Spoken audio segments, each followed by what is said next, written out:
Chapters 161 Willingly Exploited, 162 Heavenly Essence Treasure Lotus, 163 Thunder Crown Wolf Chapter Start, Chapter 161 खुशी खुशी अपने आप को लुटवाना। फैंग युआन ने अपना कप नीचे रखा और बैठ गया। तभी सब लोगों ने बैठने की हिम्मत की। उनमें से सारे क्लासमेट मौजूद नहीं थे। मिसाल के तौर पर मोबी, ची चेंग और दूसरे जिनके बैकग्राउंड काफी स्ट्रॉन्ग द, वो वहां मौजूद नहीं थे। ए फ्लैट काफी टाइम हो गया है, मुझे निकलना होगा। मीटअप काफी आचे से ऑर्गेनाइज किया था। फैंग युआन ने जाने का इशारा दिया। गुयू डिंगजोंग यह तारीफ सुनकर खुशी से झूम उठा और जल्दी से खड़ा हो गया, अपनी जेब से एक पैसों की थैली निकालते हुए। वो थैली प्राइमेवल स्टोन्स से भरी हुई थी। वो मुस्कुराया और झुका। लॉर्ड, आज आपकी बातें सुनकर मुझे ज्ञान प्राप्त हुआ है, एक बड़ा इनाम मिला है।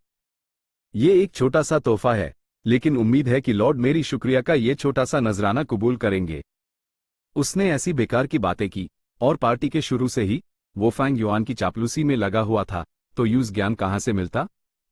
लेकिन बाकी सब ऐसे बिहेव कर रहे थे जैसे ये सच में हुआ हो, जोर जोर से चिल्ला रहे थे और फैंग युआन से उसका शुक्रिया कबूल करने को कह रहे थे। फैंग युआन ने माना नहीं किया, हल्के से मुस्कुराया और स्वाभाविक रूप से यूएस पैसों की थैली को ले लिया। उसके बाद दूसरा और तीसरा एक साथ अपने तोहफे पेश करने के लिए आगे आए, सबके सब प्राइमेवल स्टोन्स। ठीक है, ठीक है। फैंग युआन ने मुस्कुराते हुए सब कबूल कर लिए। प्राइमेवल स्टोन्स से भरी दर्जनों थैलियां, फैंग युआन उन सबको कैसे ले जाता। गुयू डिंगजोंग ने ये देखा तो जल्दी से कुछ फैमिली सर्वेंट्स को बुलाया ताकि वो उसका सामान उठा लें। इस थोड़े से वक्त में फैंग युआन ने लगभग 10,000 प्राइमेवल स्टोन्स कमा लिए। आखिर में फैंग युआन धीरे से खड़ा हुआ, अपना कप एक बार फिर उठाते हुए। हमारा मिलना किस्मत का खेल है, ये क्लासमेट का रिश्ता, तुम और मैं, हम दोनों दिल से याद रखेंगे। इस बात पर तो एक जाम बनता है। हाँ, क्या खूब कहा लॉर्ड फैंग युआन। कितनी परफेक्ट फ्रेजिंग है, हमारे दिल की बात ही छीन ली। इसमें कोई शक नहीं कि यह असली टैलेंट है। सब खड़े हो गए, तारीफ करते हुए अपने कप उठाए। उनका या तो कोई बैकग्राउंड नहीं था, या उनका बैकग्राउंड इतना स्ट्रांग नहीं था। फैंग युआन क्लैन एल्डर बन गया था, और वो उसके बदले से डरते थे, लेकिन साथ ही वो फैंग युआन के सोशल नेटवर्क में भी घुसना चाहते थे। फैंग युआन हल्के से मुस्कुराया, अपना हाथ उठाया और अपने शराब के कप से टोस्ट किया। इसी वक्त काले बादल छट गए और बाहर गार्डन में चमकती चांदनी फैल गई। ठंडी हवा खून की महक से मिली हुई थी और असलियत बेहद जालिम थी। लेकिन इस हॉल में खूबसूरत रोशनी और सजावट थी, शराब और दौलत की बहार थी, और हर कोई ऊपरी तौर पर ऐसे मुस्कुरा रहा था जैसे वो धरती पर स्वर्ग में हो। यही तो सिस्टम का जादू है। फैंग युआन की ईड़ चमकी। अपने कप में शराब को घूरते हुए उसका दिमाग इसके बारे में सोच रहा था। उस वक्त जब उसने अपने क्लासमेट से जबरदस्ती वसूली की थी, तो वो सिर्फ कुछ प्राइमेवल स्टोन्स द, लेकिन उससे लोगों में गुस्सा फैल गया था। मगर अभी उसे एक लफ्ज कहने की भी जरूरत नहीं पड़ी। फिर भी ये लोग सब खुशी खुशी यूज प्राइमेवल स्टोन्स देने के लिए एक दूसरे से लड़ रहे थे। हर थैली में 100 से ज्यादा प्राइमेवल स्टोन्स थे। ये अलग तरह का बर्ताव ऊपरी तौर पर ये फैंग युआन के एल्डर स्टेटस का नतीजा लग रहा था। असल में सच्चाई ये थी कि वो पहले सिस्टम से बाहर था। अभी वो ऑर्गेनाइजेशन के हायर मैनेजमेंट में दाखिल हो चुका था। सिस्टम के नीचे मेंबर्स खुशी खुशी अपना शोषण करवाते हैं। बिना फैंग युआन के किसी इशारे के वो खुद आगे आकर उस रिश्वत देंगे। कुछ लोग अपने नेटवर्क का इस्तेमाल करके उसके ग्रुप में आने की कोशिश करेंगे, जबकि औरतें अपने हुस्न का इस्तेमाल करके उसके करीब आने की कोशिश करेंगी। इस दुनिया में ऐसा ही चलता है, और अर्थ पर भी यही होता है। इस दुनिया के लोग बड़े अजीब हैं। लूट जाते हैं और जबरदस्ती वसूली होने पर सिर्फ थोड़ा सा नुकसान होता है तो वो जोर जोर से विरोध करते हैं, अन्याय चिल्लाते हैं। लेकिन हायाब्स को रिश्वत देना, तोहफे भेजना, जिस्म और अपनी पाकीज़ी देना, ये सब वो खुशी से करते हैं। और उन्हें यह भी डर लगा रहता है कि कहीं ये कम ना पड़ जाए। आज इतने सारे प्राइमेवल स्टोन्स मिलना, ये सब सिस्टम की ताकत का ही कमाल है। फैंग युआन अपने दिल में ठंडी हंसी हंसा, गुयू किंगशु, मो यान और चीशन के बारे में सोचते हुए। गुयू किंगशु जैसे टैलेंटेड लोग जिनके पास भी ग्रेट टैलेंट था, उनके पास फैंग युआन से कहीं ज्यादा कल्टिवेटिंग टैलेंट था। लेकिन अन सब ने धीरे धीरे कल्टिवेट किया, काफी वक्त तक रैंक 2 रेल में ही टिके रहे। क्या उन्होंने काफी मेहनत नहीं की थी? ही, चलो थोड़ा हंस लेते हैं। ये सिस्टम का शोषण और दबाव है। ऐसा शोषण और दबाव जो दिखता नहीं है। आम लोग तो इसे महसूस भी नहीं कर सकते। फैंग युआन की सिचुएशन हाई लो। इन लोगों ने जो प्राइमेवल स्टोन्स तोहफे में दिए, अगर वो अपने ऊपर इस्तेमाल करते तो ये उनके खुद के कल्टीवेशन के लिए एक बड़ी ड्राइविंग फोर्स होती। इसलिए रिश्वत देना एक तरह का शोषण है। नीचे के रैंक्स वाले हजारों लोग हायर-अप्स को रिश्वत देने के लिए लड़ते हैं। यह रिसोर्सेज इकट्ठा करने और हायर-अप्स की अथॉरिटी को मजबूत करने का एक तरीका है। पैसों के अलावा वक्त का भी शोषण होता है। गु यू किंगशू जैसे एलीट्स को दूसरों को रिश्वत देने की जरूरत नहीं थी, लेकिन उनका वक्त बर्बाद हो जाता था। रोज उन्हें ये करने को कहना, वो करने को कहना, छोटे मोटे काम करवाना, मिशंस पर भेजना, लेकिन ऐसे बिहेव करना जैसे ये उनका हक हो, ये सब हायर-अप्स का ध्यान और उनकी मेहरबानी पाने के लिए। अगर ये वक्त कल्टिवेट करने में लगाया होता तो गु यू किंगशू कप का रैंक 2 पीक स्टेज तोड़कर रैंक 3 पहुंच गया होता। फिर वुड चाम गु का इस्तेमाल करके वो शायद बाइनिंग बिंग को भी मार सकता था। हैरानी की बात यह थी कि क्लैन एल्डर्स चाहते ही नहीं थे कि उनका ये जूनियर गु यू किंगशू इतनी जल्दी रैंक 3 पर एडवांस करे। ऐसे काम के मोहरे को अगर वो सच में रैंक 3 बन गया और उनके बराबर स्टेटस का हो गया, तो वो उसका इस्तेमाल कैसे करेंगे? कौन चाहता है कि उसकी अथॉरिटी कम हो? इसलिए उन्होंने जानबूझकर उस पीछे खींचा और दबाया, यहां तक कि ये रीजन भी दिया, मैं इस लड़के के बारे में अच्छा सोचता हूं, लेकिन यूज ट्रेनिंग की जरूरत है। सिर्फ तराशने से ही वो असली हीरा बनेगा। ही यही सिस्टम की सच्चाई है। अगर कोई इससे आगे नहीं देख सकता, तो चाहे वो कितना भी बहादुर हो या कितना भी टैलेंटेड, वो सिर्फ जंजीरों में बंधे शेर और ड्रैगन हैं, सिर्फ गुलाम। गु यू किंगशू और ची जोंग जैसे लोग चाहे कितने भी इंटेलिजेंट या टैलेंटेड क्यों ना हो, तो क्या हुआ? हालांकि उसके दिमाग में इतने सारे ख्याल थे, ये ख्याल एक पाल में चमक गए और असली जिंदगी में सिर्फ एक सेकंड ही गुजरा था।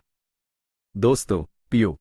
फैंग युआन ने कप अपने होठों से लगाया, एक ही घूंट में पूरी शराब पी गया। सबने जल्दी से उसके साथ टोस्ट किया, एक बूंद भी छोड़ने की हिम्मत नहीं की। अलविदा। फैंग युआन ने अपने हाथ जोड़े और निकल पड़ा। फैमिली सर्वेंट्स प्राइमेवल स्टोन्स उठाए उसके पीछे पीछे चल पड़े। सबने जल्दी से यूज विदा किया। आप लोग पीना जारी रखें, मुझे विदा करने की जरूरत नहीं, फैंग युआन ने कहा, लेकिन किसी ने ऐसा नहीं किया। बल्कि वो अपनी जगह से उठ गए और अपनी चापलूसी जारी रखी। फैंग युआन ने आगे कहा, मुझे शांति पसंद है। उसका चेहरा देखकर सबको आखिरकार उसका मतलब समझ आ गया और वो हॉल में ही रुक गए। फैंग युआन की परछाई को जाते हुए देखकर कुछ लोगों ने आहें भरी, जबकि कुछ चुप रहे, और किसी ने कहा, एल्डर फैंग युआन सच में एक लेजेंड है, क्या शान है। वो सब कुएं के मेढक थे जो सिर्फ नीचे से चांद को देख सकते थे। फैंग युआन की बेफिक्र पोजीशन के बारे में सोचते थे, लेकिन सिस्टम की बंदिशों से आगे नहीं देख पाते थे। असल में जब तक कोई सिस्टम में शामिल होता है, वो कमजोर हो जाता है और उसके फायदे कुर्बान हो जाते हैं।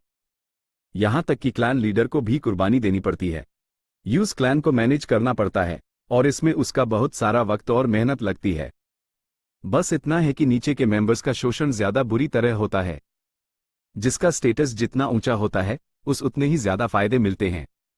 शुरू में जब फैंग युआन ने प्राइमेवल स्टोन्स की वसूली की, तो उसने सिस्टम के खिलाफ काम किया, अकेले काम किया और अपने भाई को भी नहीं बख्शा।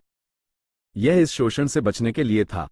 इसलिए उसके पास रैंक 3 तक एडवांस करने और क्लैन एल्डर बनने के लिए काफी वक्त और एनर्जी थी, जिसने बहुत से लोगों को हैरान कर दिया।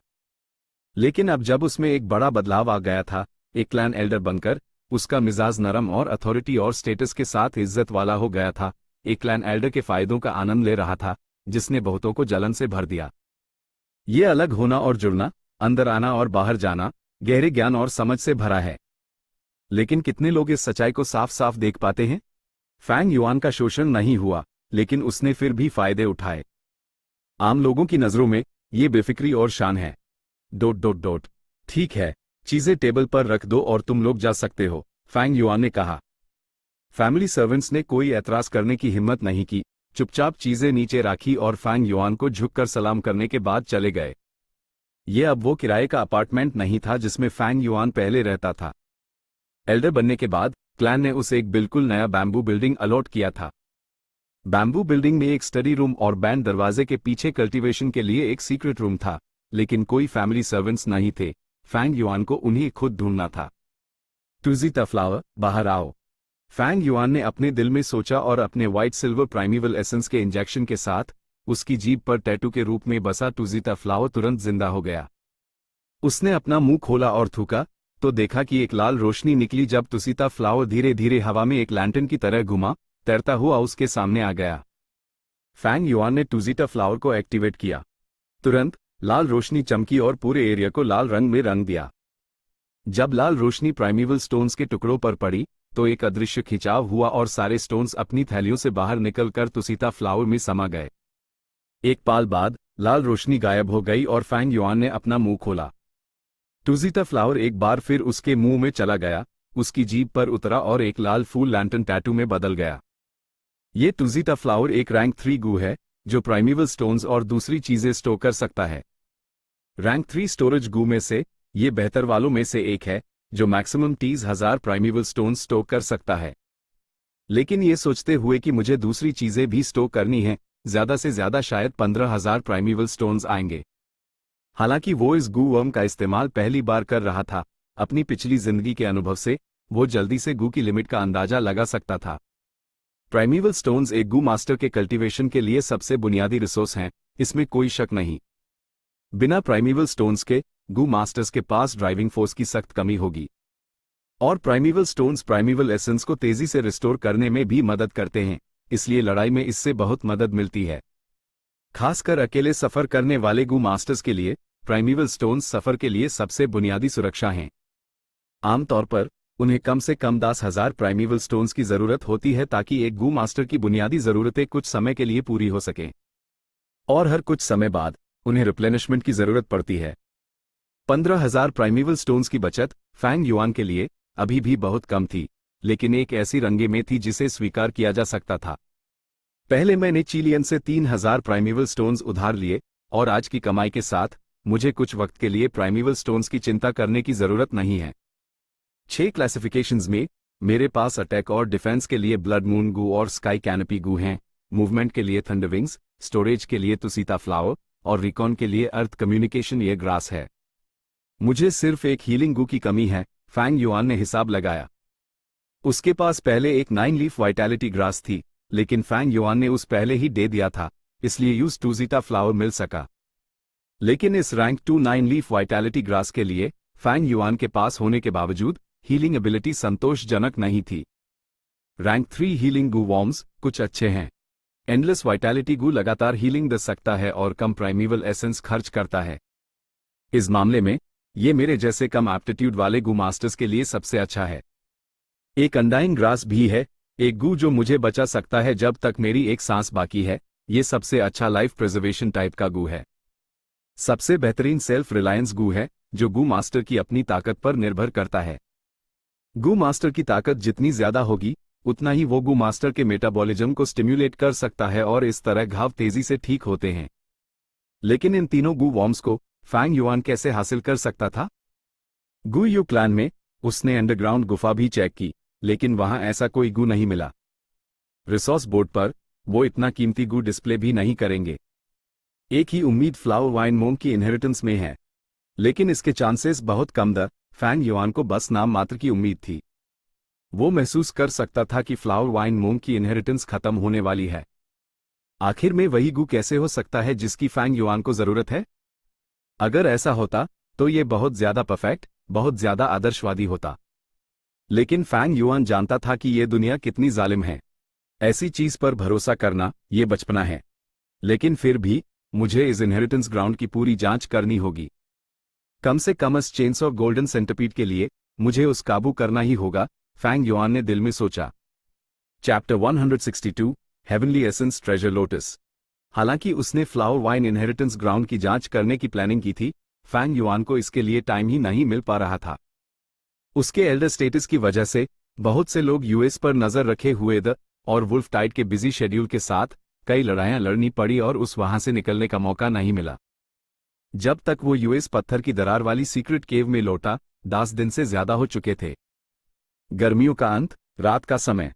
बारिश अभी अभी रुकी थी, अपने साथ पतझड़ का माहौल लेकर आई थी। आसमान में एक सुनहरा चांद लटक रहा था, एक प्लेट की तरह गोल, आसमान में ऊंचा। धीमी भेड़िए की दहाड़ सुनते हुए जो बचे हुए झिंगुरों की आवाज से मिली हुई थी, फैंग युआन एक दलन पर खड़ा था, पीछे मुड़कर देख रहा था। गू यू विलेज कई दीपकों से रोशन था। टूटी हुई दीवारों को बार बार ठीक किया गया था। उसने अपनी वो शांति और सुकून खो दिया था जो कभी उसके पास थी। ये लगभग एक ऐसे विशाल जानवर की तरह था जो कई लड़ाइयों से गुजरा हो, जमीन पर लेता हुआ सांस के लिए हौंफ रहा हो। मेरे पुनर्जन्म के बाद वुल्फ टाइड की प्रोग्रेस भी बहुत बदल गई है। मेरी याद में थंडर क्राउन वुल्फ 3 दिन पहले आ गया था, लेकिन अब वो कहीं नजर नहीं आ रहा है। फैंग युआन ने एक नजर डाली, फिर अपनी नजर हटा ली। आज रात उसने कुछ टाइम निकाला था और इसका अच्छा इस्तेमाल करना था।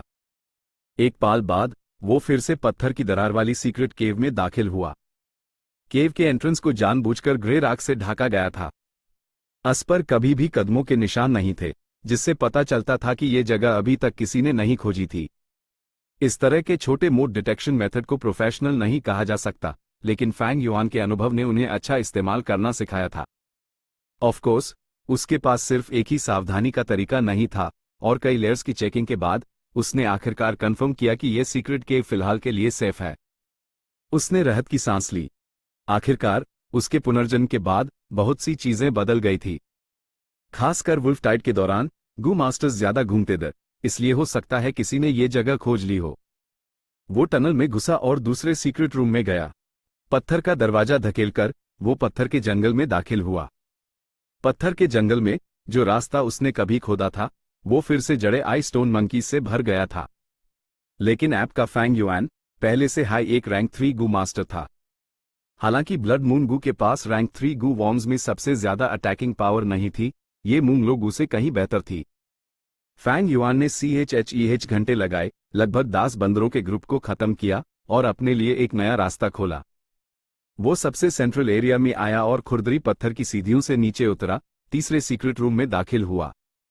एक पत्थर का दरवाजा उसके रास्ते में था और यूएस पत्थर के दरवाजे पर एक नक्काशी थी। गोल्डन सेंटिपीड की गुफा खतरनाक है, अर्थ कम्युनिकेशन हाई आपदा से बचने का रास्ता है। पिछली बार वो इसी कदम पर अटक गया था, लेकिन इस बार उसने बिना किसी झिझक के पत्थर का दरवाजा खोला, अंधेरे में आगे बढ़ते हुए। उसके हाथ में एक मशाल थी जो आसपास के 10 कदम रोशन कर रही थी। ये सेंटिपीड गुफा चौड़ी थी, इसकी ऊंचाई 3 मीटर और चौड़ाई 2 मीटर थी। यहां कई पतले रास्ते भी थे जो हर तरफ फैले हुए थे। जहां भी फैंग युआन चलता, आग यूएस जगह को रोशन कर देती और अंधेरे को दूर भगा देती। शुरू में गुफा में सिर्फ उसके कदमों की आवाज थी, लेकिन जल्दी हर तरफ से तरह तरह की आवाजें आने लगी। आवाज इकट्ठा होकर एक कलेक्टिव बॉडी बन गई, लगातार गूंज रही थी। रोशन एरिया के किनारे पर उसने जल्दी बड़ी संख्या में सेंटिपीड्स देखे। वो बहुत खतरनाक थे। ये सिर्फ तेज आग की वजह से था कि उन्होंने फैंग युआन पर हमला नहीं किया। लेकिन फैंग युआन जानता था कि जैसे जैसे वक्त गुजरेगा, सेंटिपीड्स की संख्या बढ़ेगी और पीछे वाले आगे वालों को धकेलते हुए ये स्टेलमेट जल्द हाई टूट जाएगा। लेकिन इसकी परवाह नहीं थी। अगर वो अभी भी रैंक 2 होता और उसके पास सिर्फ व्हाइट जेड गू का डिफेंस होता, तो वो इतना शोर कभी नहीं मचाता, सेंटिपीड ग्रुप के मूवमेंट को अट्रैक्ट नहीं करता। लेकिन अब जब वो रैंक 3 था, स्काई कैनपी गू का डिफेंस उसके लिए कीड़ों के काटने को सहने के लिए काफी था, और उसकी एकमात्र चिंता इस जगह का कीड़ा राजा था, चेनसो गोल्डन सेंटिपीड। वो आ गया था। फैंग युआन ने जानबूझकर अपने अपचर से अपने व्हाइट सिल्वर प्राइमीवल एसेंस का एक हिस्सा इस्तेमाल किया, यूज हवा में छोड़ते हुए अपना रैंक 3 गो मास्टर ऑरा जाहिर किया। इस ऑरा ने चेनसो गोल्डन सेंटिपीड को एक मजबूत खतरा महसूस करवाया। उसके लिए फैंग युआन ने उसके इलाके में कदम रखा था और इस जंगली जानवर को तुरंत खत्म करना जरूरी था। फैंग युआन उसके खिलाफ चौकन्ना हो गया। यह चेनसो गोल्डन सेंटिपीड लगभग 1 मीटर लंबा था, इसका शरीर 2 मुट्ठियों जितना चौड़ा था। ये पहले रोशन एरिया के किनारे पर उतरा, अपने शरीर को उसके चारों ओर लपेटकर, जैसे कोई अजगर अपने शिकार पर घाट लगाए बैठा हो। लेकिन अगले हाईपैल ये धीरे धीरे अपने कई पैरों पर अपने वजन को संभालते हुए फैंग युआन की तरफ बढ़ने लगा। फैंग युआन का रैंक 3 ऑरा ने यूज सिर्फ सतर्क किया, डराया नहीं। अगर वो रैंक 4 होता तो वो फैंग युआन पर इस तरह दबाव नहीं डालता। अगर वो रैंक 5 होता और सिर्फ थोड़ा सा ऑरा दिखाता तो वो अपनी जान बचाने के लिए भाग जाता। फैंग युआन ने मशाल ऊंची उठाई। आग जलते ही उसने आसपास को रोशन कर दिया और परछाइयों की हरकतों को भी। आग की रोशनी में चेनसो गोल्डन सेंटिपीड का एक्सोस्केलेटन एक अजीब सी रोशनी छोड़ रहा था। उसके शरीर के किनारे पर चांदी रंग के आरी के दांत थे। जैसे जैसे वो करीब आ रहा था, आरी के दांत भी हिलने लगे, एक धीमी चेनसो की तरह दिख रहे थे, एक बजिंग साउंड निकाल रहे थे। बाकी सेंटिपीड्स दीवारों और जमीन से फैंग युआन की तरफ इकट्ठा होने लगे। कुछ सेंटिपीड्स छत पर चढ़ गए, फिर नीचे कूद गए, फैंग युआन के कंधे और पीठ पर उतरे। फैंग युआन ने इसकी परवाह नहीं की। उसने स्काई कैनोपी गू को एक्टिवेट किया और उसके शरीर पर एक मोती सफेद क्रिस्टल रोशनी दिखाई दी, एक कवच का रूप लेते हुए जो उस पूरी तरह से ढक रहा था। सेंटिपीड्स के जहरीले पैर इस सफेद क्रिस्टल कवच के खिलाफ कुछ नहीं कर सके। मुड़ते और घूमते हुए सेंटिपीड्स उसके चेहरे पर या कान के पीछे चढ़ रहे थे। ये थोड़ा अजीब था, लेकिन फैंग युआन की सहनशीलता इससे कहीं ज्यादा थी, इसलिए उसने उन्हें पूरी तरह इग्नोर कर दिया। अपनी पिछली जिंदगी में उसने जंगल में लगभग कुछ भी खाया था, और यहां तक कि बिना जहर वाले सेंटिपीड्स भी कच्चे खाए थे। असल में टेस्ट इतना बुरा नहीं था, शुरू में थोड़ा अजीब था, लेकिन कुछ देर खाने के बाद उस आदत हो गई थी। उसने अपना पूरा ध्यान सिर्फ चेनसो गोल्डन सेंटिपीड पर रखा।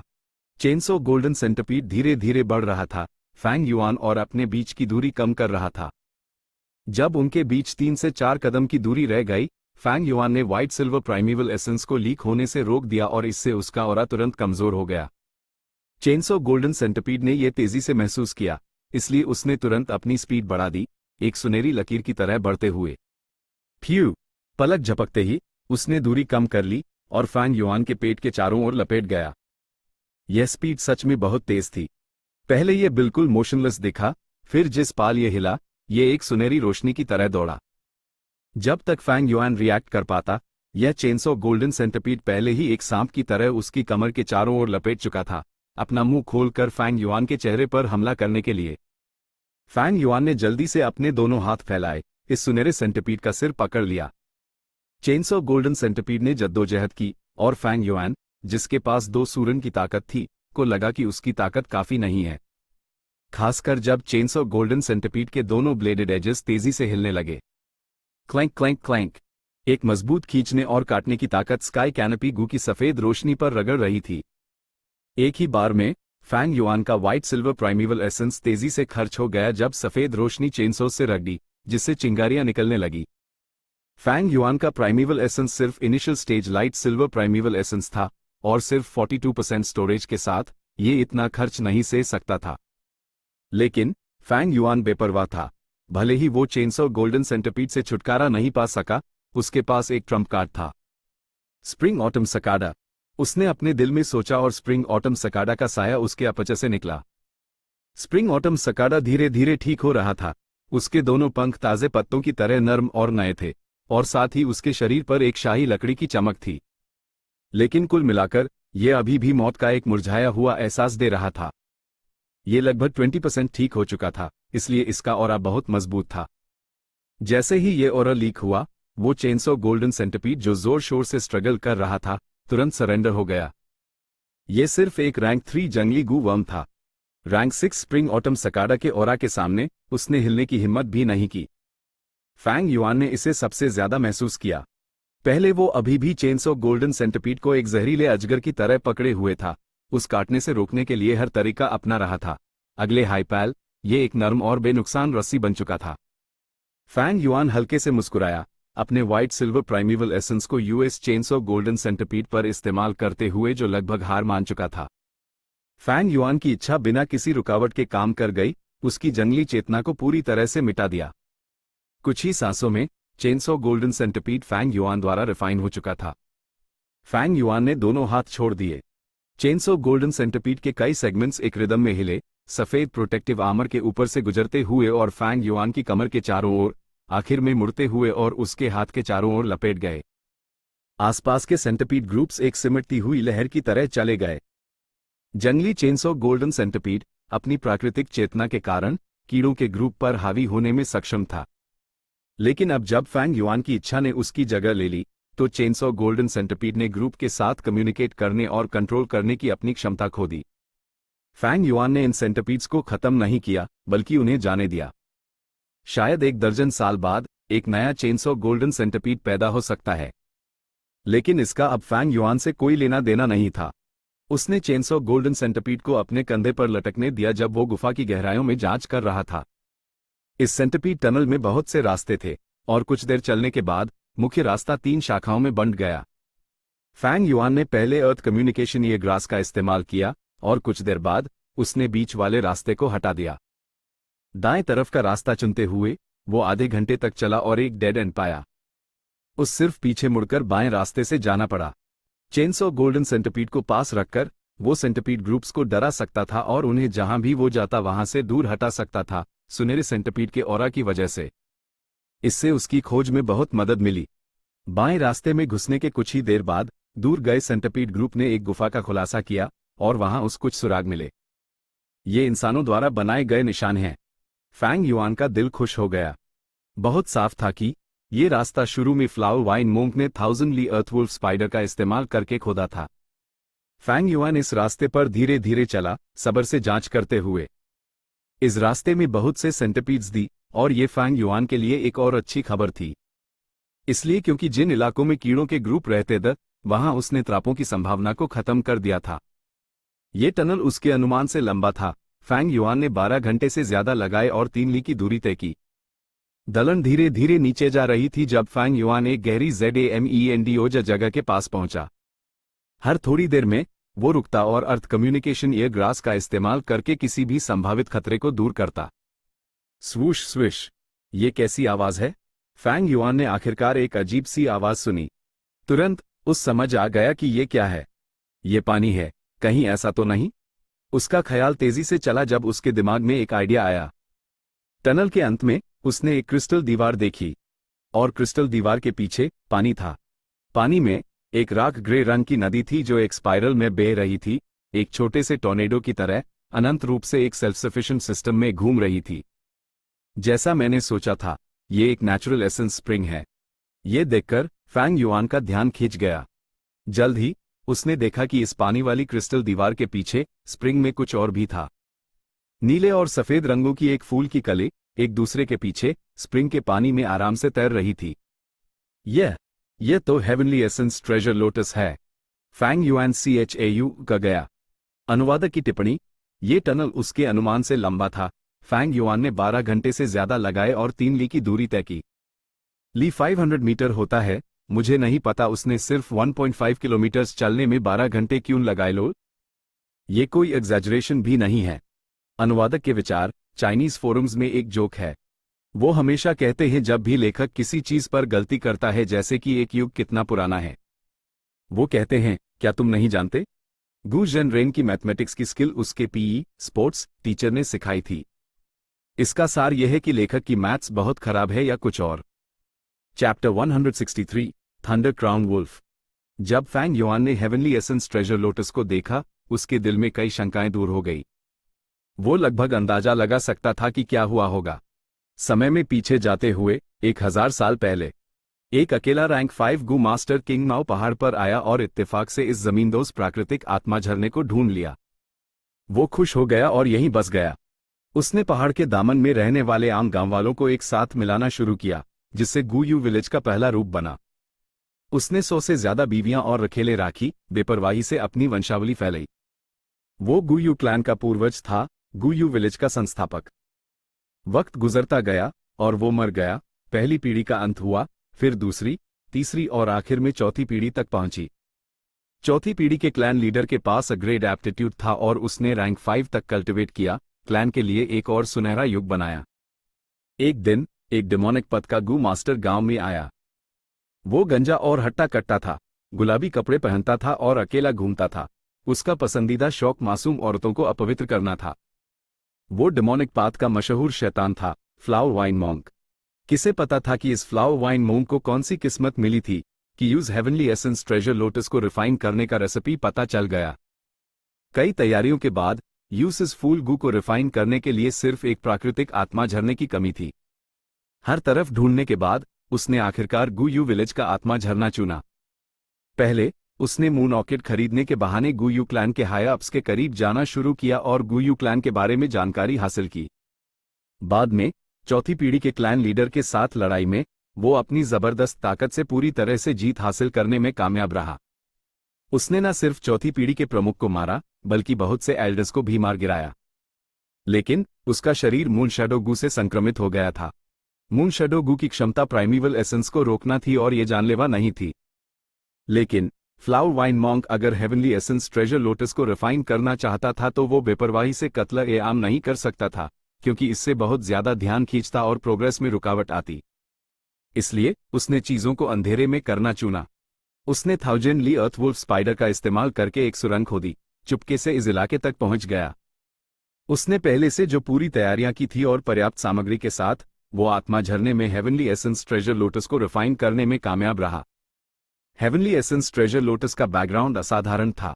इसका फ्यूजन रेसिपी कई हजार साल पहले राइचस फैक्शन के एक गू मास्टर ने बनाया था, इमॉर्टल वेनरेबल जेनेसिस लोटस।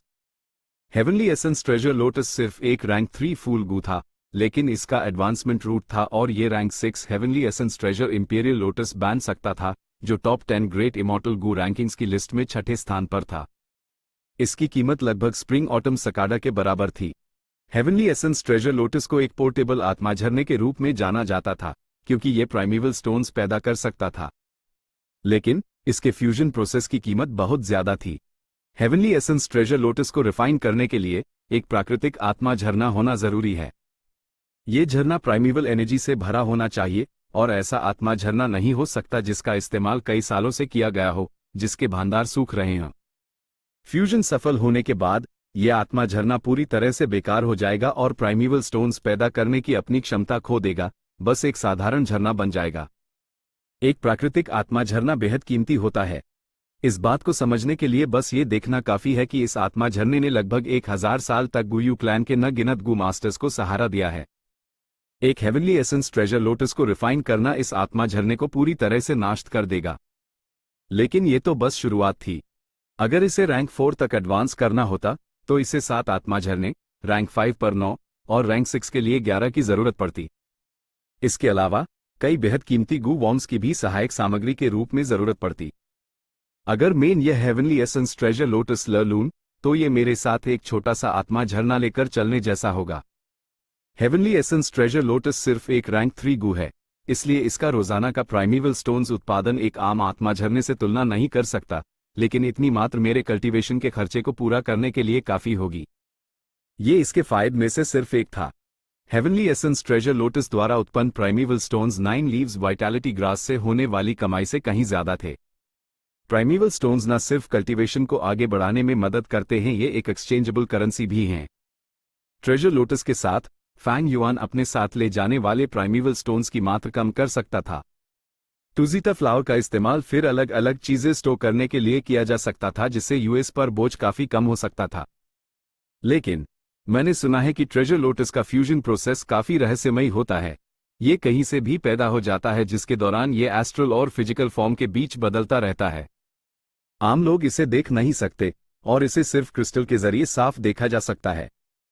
ये गू काफी नाजुक होता है और इसे आत्मा झरने के अंदर 9 दिन और 9 रात तक पोषण की जरूरत होती है। जब तक कि इसमें 9 पूरे पत्ते ना यूजी जाएं, तभी इसे तोड़ा जा सकता है और अपचे के प्राइमेवल सी में डाला जा सकता है। अगर कोई इसे समय से पहले उठा ले तो उनकी सारी मेहनत पूरी तरह से बर्बाद हो जाएगी। फैंग युआन को हेवनली एसेंस ट्रेजर लोटस का डिटेल्ड रेसिपी नहीं पता था और वो सिर्फ कुछ अंदर की अफवाहें जानता था। इसके भविष्य में एडवांस करने के बारे में कोई आइडिया नहीं था। फिर भी ये rank 3 heavenly essence treasure lotus उसके लिए एक बहुत बड़ी मदद होगी। उसने क्रिस्टल दीवार के पार देखा और ध्यान से ऑब्जर्व किया। उसकी हैरानी का ठिकाना ना रहा। फूल में सिर्फ 8 और एक टूटा हुआ आधा पत्ता था। 9 पूरे पत्तों के लिए सिर्फ आधा पत्ता बाकी था। फैंग युआन इससे हैरान नहीं हुआ। सदियां बीत चुकी थी। आत्मा झरने के भंडार 4 पीढ़ियों के समय तक इस्तेमाल हो चुके थे। इस हेवनली एसेंस ट्रेजर लोटस ने आत्मा झरने के ZYA डेटार एसेंस को कंडेंस किया था, लगातार आत्मा झरने द्वारा उत्पन्न प्राइमेवल स्टोन्स को कंज्यूम करते हुए, और आत्मा झरने के भंडार को और भी कम कर दिया। नतीजतन ट्रेजर लोटस ने धीरे धीरे अब्जॉर्प्शन को रिवर्स करना शुरू कर दिया, बल्कि आत्मा झरने को हुए नुकसान की भरपाई करने लगा। ऐसा करते हुए ये खुद को नुकसान पहुंचा रहा था। यही टूटे हुए पत्ते का कारण था। हेवनली एसेंस ट्रेजर लोटस में 9 पूरे पत्ते होने जरूरी हैं, तभी यूज तोड़ा जा सकता है। अभी इसमें सिर्फ 8 और आधा पत्ता है। मुझे इसे तोड़ने के लिए झरने में प्राइमेवल स्टोन्स डालने होंगे।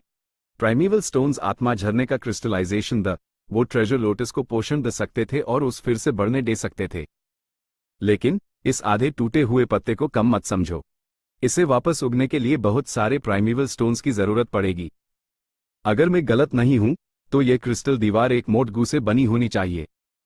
फैंग युआन ने दीवार को छूने की कोशिश की और पाया कि यह दीवार असली भी थी और आभासी भी, बिल्कुल रोशनी और परछाई की तरह। उसके हाथ बिना किसी रुकावट के दीवार के पार चले गए। लेकिन उसने जल्दी से अपना हाथ वापस ले लिया और आत्मा झरने में गहराई तक जाने की हिम्मत नहीं की। आत्मा झरनों को कभी भी प्रदूषित नहीं करना चाहिए। उसने अपना प्राइमिवल एसेंस टूजीटा फ्लावर में डाला और एक प्राइमिवल स्टोन निकला। उसने प्राइमिवल स्टोन को क्रिस्टल दीवार के पार फेंका। जैसे कि दीवार वहां थी ही नहीं, प्राइमिवल स्टोन उसके पार चला गया और आत्मा झरने में गिर गया। हेवनली एसेंस ट्रेजर लोटस के फैंटम फिगर से टकराया। हेवनली एसेंस ट्रेजर लोटस नीले और सफेद रंगों के बीच बदला और पानी की लहरों की तरह हिलने लगा। इसने लगभग एक पाल में प्राइमिवल स्टोन को पचा लिया। फूल के शांत होने का इंतजार करने के बाद फैंग युआन ने यूज ध्यान से देखा, लेकिन यूएस टूटे हुए पत्ते में कोई बदलाव नहीं पाया। उसका चेहरा शांत था। उसने दर्जनों प्राइमिवल स्टोन्स डालना शुरू किया, लेकिन टूटे हुए पत्ते में अभी भी कोई बदलाव नहीं था। फैंग युआन प्राइमिवल स्टोन्स डालता रहा और चुपके से गिनती करता रहा। जब 500 से ज्यादा प्राइमिवल स्टोन्स डाले गए तो टूटा हुआ पत्ता आखिरकार थोड़ा सा बढ़ा। ये दृश्य देखने के बाद फैंग युआन थोड़ा उदास महसूस किए बिना नहीं रह सका। इस हिसाब से उस एक ही बार में कम से कम 50,000 से ज्यादा प्राइमिवल स्टोन्स डालने होंगे। अगर वो इसे बैचेज में करता और समय का अंतर लंबा होता तो हेवनली एसेंस ट्रेजर लोटस खुद को कंज्यूम करके आत्मा झरने की भरपाई करता, क्योंकि क्लैन लगातार प्राइमिवल स्टोन्स निकल रहा था। 50,000 से ज्यादा प्राइमिवल स्टोन्स। मेरे पास सिर्फ 10,000 से कुछ ज्यादा हैं और 40,000 और चाहिए। एक एल्डर के स्टेटस के साथ ये 40,000 प्राइमिवल स्टोन्स जुटाना कोई बड़ी बात नहीं थी। असली समस्या हालांकि कहीं और थी। जैसे हाई वो इस हेवनली एसेंस ट्रेजर लोटस को निकलेगा, आत्मा झरना पूरी तरह से बेकार हो जाएगा और ये जरूर पूरे क्लैन की गुस्से और पागलों जैसी जांच को आकर्षित करेगा। फैंग युआन के पास भरपूर अनुभव था, लेकिन उसके पास सीमित तरीके थे। अगर क्लैन ने बिना किसी परवाह के जांच की तो उन्हें जरूर कुछ सुराग मिलेंगे। असल में क्लैन के हाई-अप्स पहले से ही यूएस पर शक कर रहे थे, लेकिन उनके शक को वुल्फ टाइड ने अस्थायी रूप से दबा दिया था। अगर फ्लाओ वाइन मोंग की इनहेरिटेंस का खुलासा हो गया तो फैंग युआन जरूर मुख्य संदिग्ध होगा। भले हाई फैंग युआन चुपके से भाग जाए, यूज पूरे क्लैन के लापरवाह पीछे का सामना करना पड़ेगा। Main heavenly essence treasure lotus को छोड़ नहीं सकता। भले ही मेरे पास इसका फ्यूजन रेसिपी ना हो, किसे पता भविष्य में क्या हो। समस्या यह है कि जैसे हाई मेन इस गू को लूंगा, यह एक मधुमक्खी के छत्ते में हाथ डालने जैसा होगा और अपने ऊपर मुसीबत लाना होगा। फैंग युआन ने हर सिचुएशन पर चुपके से विचार किया और फैसला किया कि उस सबसे अच्छे मौके का इंतजार करना होगा इस हेवनली एसेंस ट्रेजर लोटस को लेने के लिए। यह heavenly essence treasure lotus flower wine monk की आखिरी इनहेरिटेंस होनी चाहिए। लेकिन इसमें कई शक वाली बातें हैं। फ्लाओ वाइन मोंग यहाँ हेवनली एसेंस ट्रेजर लोटस को रिफाइन करने आया होगा, तो उसके साथ कौन सा हादसा हुआ कि वो इतना गंभीर रूप से घायल हो गया कि उस मरने से पहले जल्दी में ये इनहेरिटेंस सेटअप करना पड़ा। फैंग युआन पहले से हाई फ्लाओ वाइन मोंग के इनहेरिटेंस सेटअप करने का कारण जानता था। यह गू यू क्लैन से बदला लेने के लिए था। अगर हेवनली एसेंस ट्रेजर लोटस को आत्मा झरने से निकला जाता, चाहे ये सफल हो या असफल, ये प्राकृतिक आत्मा झरना बेकार हो जाना तय था। प्राकृतिक आत्मा झरने के बिना गू यू क्लैन के पास यहां रहने का कोई आधार नहीं होगा। क्लैन के टूटने में सिर्फ समय की बात थी। भूल जाओ, बिना नए सबूत के मेरे शकों में कोई प्रगति नहीं होगी। मुझे अब गांव लौटना चाहिए। आखिर में फैंग युआन ने अपना सिर हिलाया और जिस रास्ते से आया था यूएस रास्ते से वापस लौटना शुरू किया। जब वो पत्थर की दरार से बाहर निकला ही था, एक जोर और साफ भेड़िए की दहाड़ लगातार गूंजती रही। ये आवाज। फैंग युआन का चेहरा गंभीर हो गया और वो तेजी से हिला। जब वो पत्थर की दरार के बाहर नदी के किनारे पहुंचा तो यूज खून की गहरी गंध आई। रोने, चिल्लाने, भेड़िए की दहाड़ और धमाकों की आवाजें सुनाई दे रही थी, भले ही गांव से अभी भी कुछ दूरी थी। फैंग युआन ने अपना रूप छुपाया और एक पहाड़ी पर चढ़ गया। सुबह का वक्त था और सूरज की पहली किरणें आसमान से अभी अभी निकली थी। अनगिनत भेड़ियों के झुंड गू यू विलेज की तरफ एक बात की तरह दौड़ रहे थे। फैंग युआन की नजर अन पर से गुजरी, फिर उसका शरीर कांप गया। भेड़ियों के झुंडों के सबसे पिछले हिस्से में उसने एक लाइटनिंग वुल्फ देखा जो एक छोटी पहाड़ी जितना बड़ा था। Myriad beast king, thunder crown wolf. वो लंबा और पतला था, उसके अंग मजबूत थे और उसका पूरा शरीर अजीब नीले रंग के स्केल से ढका हुआ था। उसके पंजों और पूंछ पर सुनहरे भेड़िए के बाल के गुच्छे देखे जा सकते थे। उसके सिर पर के बाल सभी सख्त और खड़े एक ऊंचा मुकुट बनाते हुए। वो जमीन पर बैठा था और एक मूर्ति की तरह स्थिर था। उसके आसपास के फ्रेंजी लाइटनिंग वुल्व्स और बोल्ड लाइटनिंग वुल्व्स लगातार दहाड़ रहे थे, उसकी शान और कुलीनता को दर्शाते हुए। सिर्फ वहां बैठे रहने से ही उसने गु यू क्लैन पर एक बड़ा मानसिक दबाव डाल दिया था।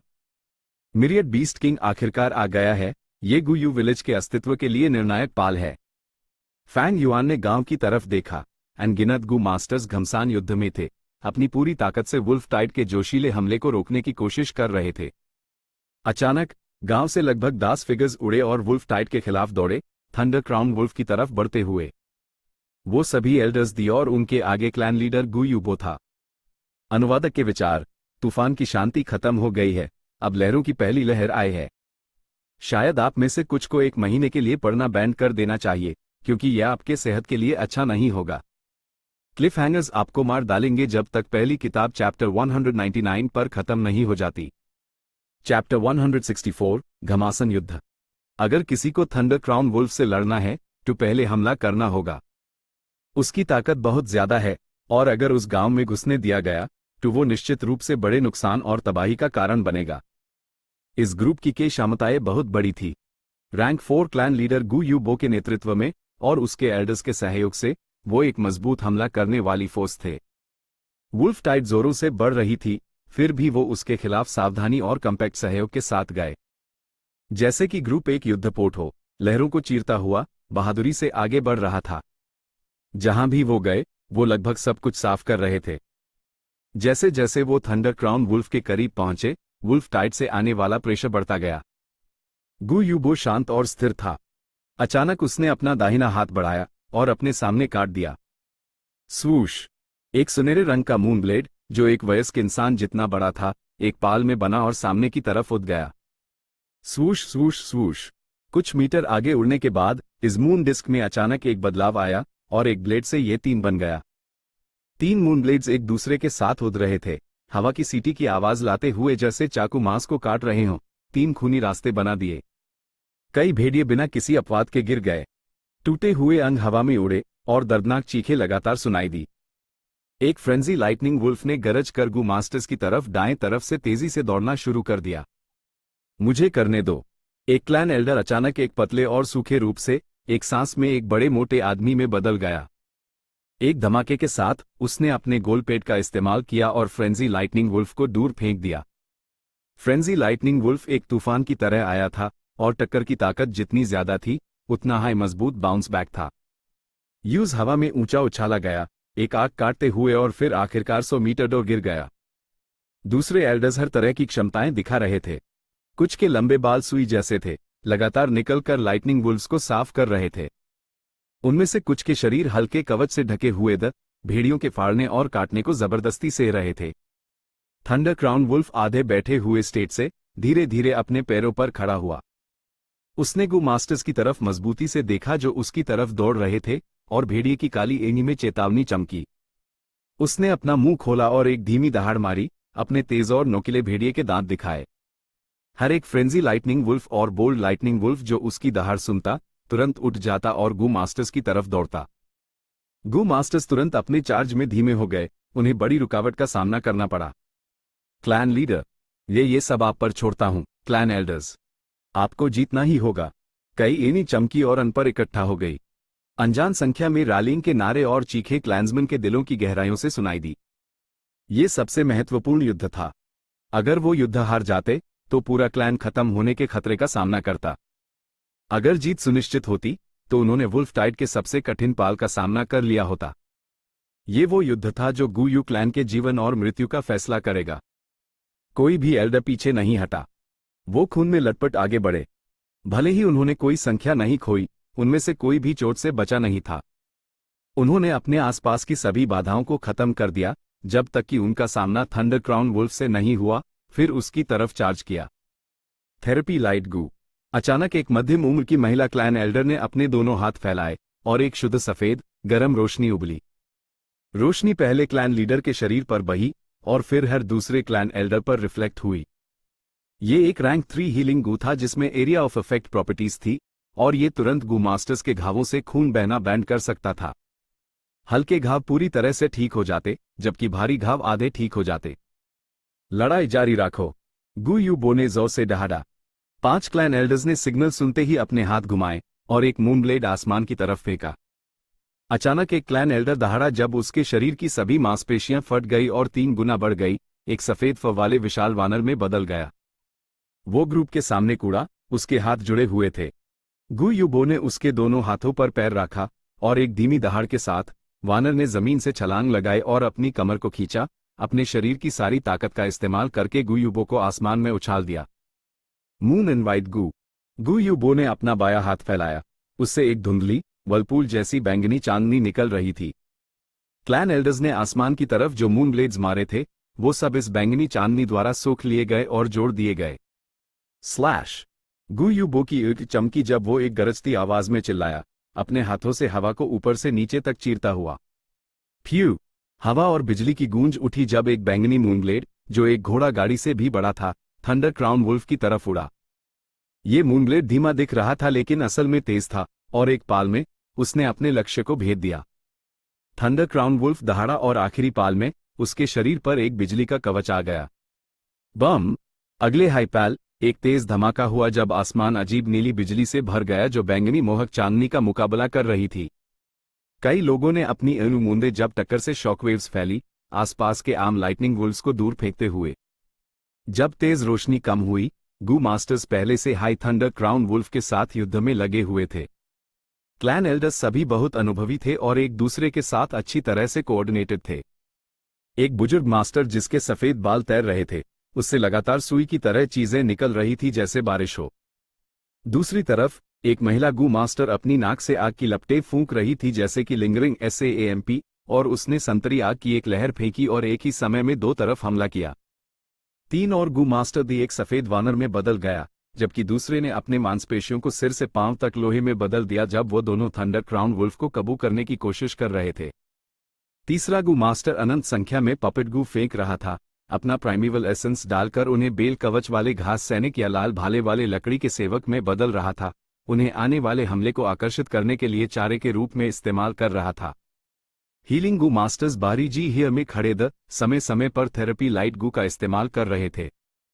उनके पास डिफेंसिव गू मास्टर्स जो उन्हें देखभाल और सुरक्षा दे रहे थे। थंडर क्राउन वुल्फ को बुरी तरह से मारा गया था। उसके दाएं अगले पैर पर एक बड़ा घाव था, खून लगातार बह रहा था। ये कुछ देर पहले हुए बैंगनी मूनब्लेड के हमले का नतीजा था। वो लगातार दहाड़ रहा था क्योंकि वो गू मास्टर के सुनियोजित जाल में फंस गया था।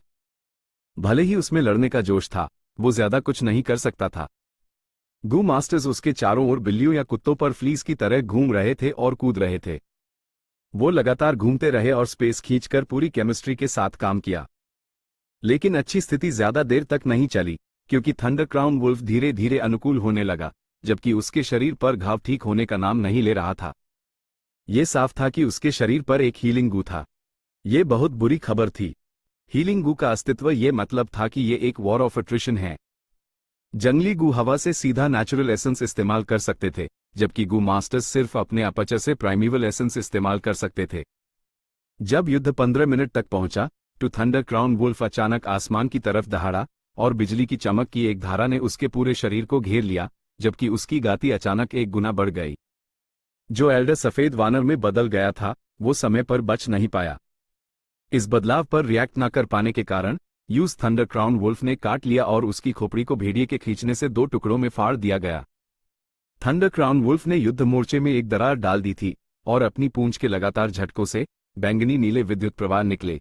गू मास्टर्स सिर्फ लगातार पीछे हट सकते थे।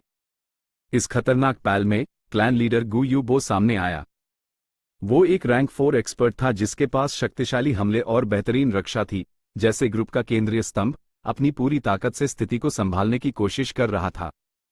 पहाड़ की चट्टानें टूटी और साए गायब हो गए जब ग्रुप युद्ध बड़े हो गए। युद्ध के बाद के परिणाम ने युद्ध क्षेत्र को बर्बाद कर दिया और एक भी लाइटनिंग वुल्फ युद्ध में घुसने की हिम्मत नहीं कर सका। युद्ध क्षेत्र की स्थिति और भी निराशाजनक हो गई। थंडर क्राउन वुल्फ की चोटें और भी भारी और खराब हो गई, खून बहना बैन नहीं हो रहा था और गहरे घावों में हड्डियां दिखाई दे रही थी। साथ ही गू मास्टर्स को भी भारी नुकसान उठाना पड़ा। अब तक उन्होंने CHEH क्लैन एल्डर्स खो दिए थे। अगर गांव के क्लैन एल्डर्स तुरंत और जरूरी डिस्पैच नहीं करते, युद्ध में मदद के लिए नहीं आते, तो युद्ध बहुत पहले ही खत्म हो गया होता। सब लोग मजबूत रहो, टिके रहना ही जीत की कुंजी है। गु युबो ने लड़ते लड़ते अपनी ईंट लाल कर ली और उसकी आवाज बैठ गई जब उसने मराल बढ़ाने के लिए अपनी पूरी कोशिश की। लेकिन इस पल थंडर क्राउन वुल्फ अचानक पागल हो गया और उसका शरीर एक चमकदार लाल रोशनी की परत से घिर गया। रैंक 4 बजर्ग गु। थंडर क्राउन वुल्फ की ताकत, गाती, चुस्ती और अन्य गुण अचानक मूल आधार से 2 गुना बढ़ गए। बूम! एक जोर का शोर हुआ जब उसने अपना दाहिना पंजा घुमाया, एक क्लैन एल्डर को पूरी तरह से मांस की लोथड़ी में बदल दिया। अपनी पूंछ के एक झटके से हवा की आवाज फट गई और एक विद्युत जाल उठ गया, घास और लकड़ी के पपट्स के एक खेतर को फंसकर फिर सब कुछ को जलाकर कोयला कर दिया। मैं और नहीं कर सकता, मेरे पपट्स पहले ही इस्तेमाल हो चुके हैं। एल्डर डर कर चिल्लाया। स्थिति के तेजी से खराब होने के साथ मिरियड बीस्ट किंग का एए टैंक पूरी तरह से फैल गया, सबको निराशा में छोड़ गया। गु युबो की भुएं सिकुड़ी हुई थी और ऐसा लग रहा था जैसे वो दांत पीसने से अपने दांत तोड़ देगा जब वो अचानक चिल्लाया, उस फंसाओ, आयरन चेन स्नेक का इस्तेमाल करो। जब क्लैन एल्डर्स ने ये सुना तो उनके दिल में आश्चर्य हुआ। वुल्फ टाइड की शुरुआत में ही उन्होंने अनगिनत युद्ध की रणनीतियां दिखाई थी। ये एक तरीका था जिसका इस्तेमाल तभी किया जाना चाहिए जब कोई और विकल्प ना हो। विंड स्नेर गु। एक एल्डर चिल्लाया और उसकी नाक से एक हरी हवा निकली, थंडर क्राउन वुल्फ के पंजों के चारों ओर लिपट गई। स्वॉम्प गु। एक और एल्डर दहाड़ा और झुक गया, अपने दोनों हाथ नीचे लाकर जमीन पर मारे। तुरंत थंडर क्राउन वुल्फ के नीचे की जमीन कीचड़ में बदल गई। इन एक साथ हुए हमलों से थंडर क्राउन वुल्फ की हरकतें यूएस पैल के लिए धीमी हो गई। इस मौके का फायदा उठाते हुए दूसरे एल्डर्स ने सबने अपने हाथ फैलाए और उनकी आस्तीनों और पैंट से काली परछाइयों की लहरें निकली। काली परछाई एक मुट्ठी के आकार की थी और हर एक की लंबाई लगभग 2 मीटर थी। गौर से देखने पर कोई देखेगा कि हर काली परछाई एक सांप गु था। ये सांप एक लोहे की जंजीर की तरह था, उसका पूरा शरीर एक उदास काला था। धातु के छल्ले एक दूसरे से जुड़े हुए द और सिर्फ SAAMP का सर सामान्य दिखता था। जैसे ही वो उड़े, सांप जमीन पर रेंगने लगे, तेजी से थंडर क्राउन वुल्फ के शरीर पर चढ़ गए। उनके सिर और पूंछ फिर जुड़ गए और आपस में फिट हो गए, एक पाल में एक धातु का जाल बनाते हुए जमीन से जाद पकड़कर थंडर क्राउन वुल्फ को वहीं पर फंसा दिया। लेकिन ये स्थिति सिर्फ अस्थायी थी, क्योंकि जैसे हाई थंडर क्राउन वुल्फ लगातार संघर्ष करता, एक एक करके लोहे की जंजीरें टूटने लगती। सिर्फ 5 से 6 मिनट में ये धातु के सांप पूरी तरह से टूट जाते, अब थंडर क्राउन वुल्फ को फंसा नहीं पाते। ची ग्वांग, सुओ पिंग, यहीं रहो और वुल्फ पैक को धातु की जंजीरों पर हमला करने से रोको। बाकी सब मेरे साथ गांव लौट आओ। गु युबो चिल्लाया। उसने असल में पीछे हटने का फैसला किया था, लेकिन दूसरे क्लैन एल्डर्स ने कोई हैरानी के भाव नहीं दिखाए। वो पहले से हाई क्लैन लीडर का इरादा जानते थे। वो तेजी से गांव लौट गए और तुरंत एक क्लैन एल्डर उनकी तरफ आया और बोला, लॉर्ड क्लैन लीडर, सब कुछ तैयार है। गु युबो ने सिर हिलाया, ग्रुप को क्लैन पवेलियन जाने का आदेश दिया। क्लैन पवेलियन के सामने प्लाजा में पहले से ही 100 से ज्यादा गु मास्टर्स जमीन पर बैठे हुए थे। यह गु मास्टर्स मुख्य रूप से वो जो गंभीर रूप से घायल थे और थोड़े समय में युद्ध में प्रवेश नहीं कर सकते थे। हर एक के चेहरे पर बिना किसी डर के मौत का सामना करने का एक शांत भाव था, जबकि जिनके पास अभी भी लड़ने की क्षमता थी वो अगले मोर्चे पर लड़ रहे थे। जब युद्ध इस पैल तक पहुंचा तो क्लैन ने पहले ही अपनी पूरी कोशिश कर दी थी। इस गंभीर स्थिति में यहां तक कि आम लोगों को भी मोबिलाइज कर दिया गया था। हर एक मानव जीवन को एक मांस की दीवार में बदलकर वुल्फ टाइड को कुछ समय के लिए रोकते हुए इसने गु मास्टर्स को कुछ समय ठीक होने और रिग्रुप करने का मौका दिया। गु युबो और क्लैन एल्डर्स क्लैन पवेलियन के पूर्वजों के हॉल में गए। अपने पूर्वजों की स्मृति पत्रिकाओं के नीचे वो सब फर्श पर घुटनों के बाल बैठ गए। मेरे ऊपर के महान पूर्वज, हम वंशज बहुत शर्मिंदा हैं।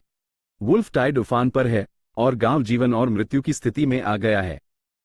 हम अपने महान पूर्वज से प्रार्थना करते हैं कि वो आकर हमारी मदद करें। जब गु युबो ने धीमी आवाज में बोलना खत्म किया तो पूर्वजों का हॉल गहरी शांति में डूब गया। Drip drop. कुछ क्लैन एल्डर का खून उनके जल्दी में बंधे घावों से रिस कर फर्श पर टपका। गु युबो और बाकी क्लैन एल्डर्स ने अपनी सांसें रोक ली, यहां तक कि जोर से हौंफने या सांस लेने की हिम्मत भी नहीं की। पीछे यूएस दिन, जब पहली पीढ़ी के क्लैन लीडर ने अपनी मौत को करीब महसूस किया तो उसने गांव छोड़ने का फैसला किया। अपने जाने से पहले उसने एक वसीयत छोड़ी। उसमें लिखा था कि अगर क्लैन कभी भी नाश होने के खतरे में पड़ेगा तो वो उसकी स्मृति पत्रिका के सामने प्रार्थना कर सकते हैं। अस्पैल गूवॉर्म्स आसमान से उतरेंगे और गांव को मुश्किल स्थिति से निकलने में मदद करेंगे।